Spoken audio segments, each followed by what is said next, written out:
It's a Gothic tale deep within the Boreal forest, and this novel takes place more than a century ago.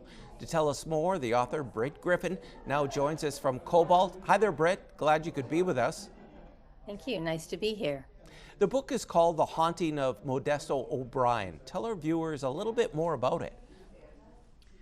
Well, it's a book set during the silver boom in Cobalt, so probably around 1907.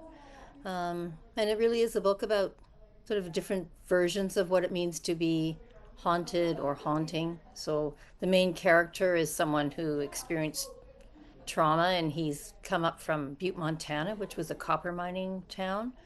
And a lot of people came back and forth between America up to Cobalt during the silver boom. So he's someone who is haunted by his past, and he comes to a landscape, and it's the landscape I live on now, and it is a haunted landscape. There's remnants of the very extreme and violent propulsive extraction that happened at that time.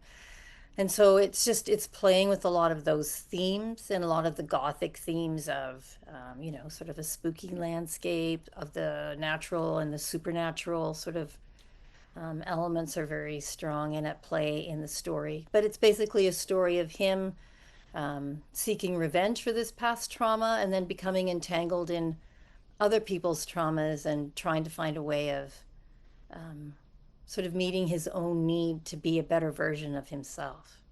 I understand O'Brien sees a nightmarish creature stalking the wilderness. Is this creature territorial or angry at the prospecting going on? Probably all of those things and some more. I'm really interested in the idea of female monsters and how female monsters through myth and legend are depicted. Things like Grendel's mother or the Morrigans. And so she's an embodiment of some of those characteristics of, having maternal instincts, having a strong and deep connection with the land. And so that character sort of really taps into a lot of those things. But yeah, I mean, what happened here it happened really quickly, and it was really intense. And so to me, it makes sense that things would be unleashed that we didn't anticipate. I mean, that's sort of the human story, right? So she kind of embodies that kind of a trauma and response to the trauma.